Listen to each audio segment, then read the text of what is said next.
relationship if you can't trust your partner. I'm going to stop here a little bit and ask this question. And many of you ladies, can I ask you a question if you don't mind? You ever wonder why you carry your husband's last name? Good night, good night. You ever wonder why you carry your husband's last name? And many pastors are married persons and don't know why the wife carry the husband's last name. Is it biblical?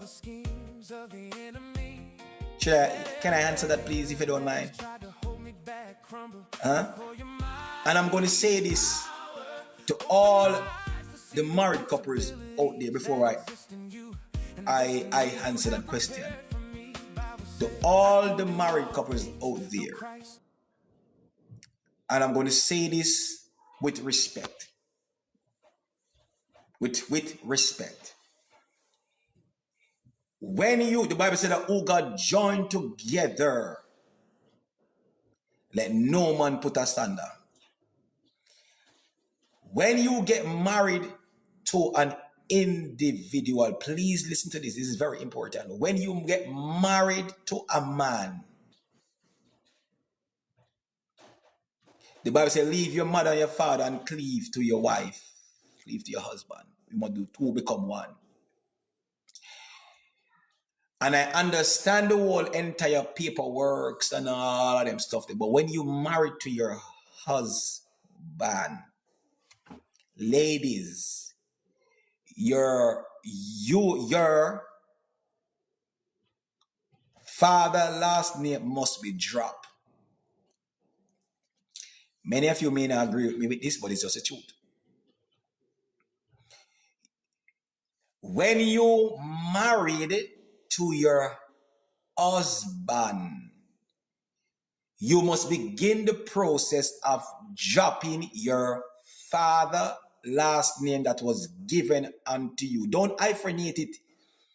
You are separating the marriages right there spiritually. Hello? Let me repeat myself before I get back. When you get married to your husband, as times progress, you must drop your father last name. Don't hyphenate it and separate your husband last name and your father last name in front of your husband last name.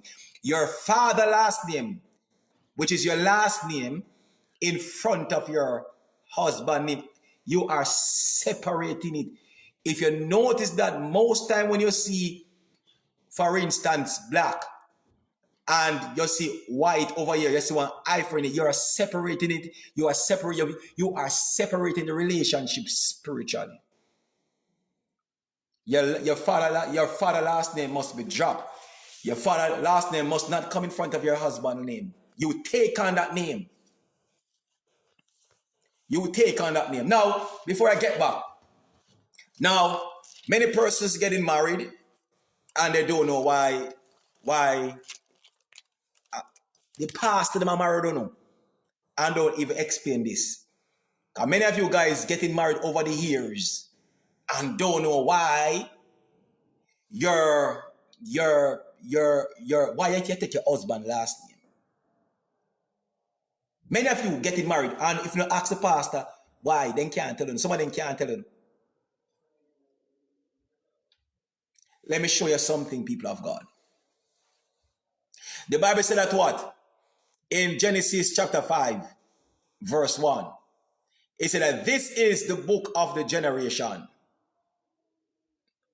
The generation of Adam. So Adam, this is how your child get your last name. This is how your son get a last name, your daughter get a last name, and your wife get a last name. Now, let's continue here. It said that in Genesis chapter 5, verse 1, this is the generations of Adam. In the day of God created man in the likeness of God made he him. So now this is the generation of Adam. You notice he didn't call Eve. This is the generation of Adam. Right? Generation. So just as how you have the browns and the white and the black and the red. This is how the last names comes in now. How your children get a last name and how your wife get a last name. I hope you open your eyes tonight. This not teach in a church. Now in verse 2 it said, in verse 2 it said that male and female. So male is a man and female is a female. So and female is a lady. So male is a man and female is a woman. Please note that. It said male and female was created them and bless them. So the Lord blessed the male and the female and call their name and call the male and the female Adam. Let me repeat myself. The Lord created them in the male and female in his image and called the male and the female Adam. This is how when you're married, you get a husband last name. So Eve get her husband last name known as Adam. Wanna get it now? Right? Bless them. Let me repeat. Male and female and created them and bless them and call their name. Call their name Adam. In the day when they were created. So this is how when you're married, you collect or you get your husband last name.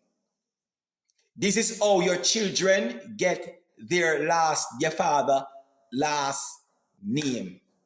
And let me repeat myself to all who are married or about to get married. When you get married to a male, when you get married to your husband, your father last name must be dropped.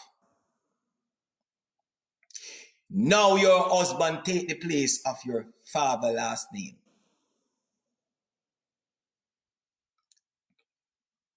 Don't hyphenate it and put one look minus sign in between. Marriage is not only physical, but it's also spiritual. I understand the qualification and the thing and all that. It must be dropped. Don't separate it in the spiritual. This is all enough to separate in the marriage. So let me clarify that. And that's why back in your great-great-grandmother, them drop them last name. Your last name, ladies, must be dropped. You cannot be married to somebody for 5 years and 3 years, and you're still carrying your father last name over your husband last name. It no works in the kingdom of God.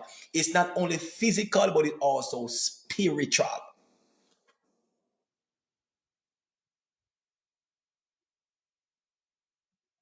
So you take your time, change your passport, your qualifications, and all of these things. I understand all of that. But as times goes by, your father last name, your father doesn't come before your father last name that was given unto you must not come in front of your husband last name. It must not be so. It must not be so. So, and I'm going to say that you have some rebellious lady not going to listen to what I'm saying, but I'm just telling you the facts. I know you have some rebellious that want to have their own way. The Bible said that everything that was written for our learning for a far time. Romans chapter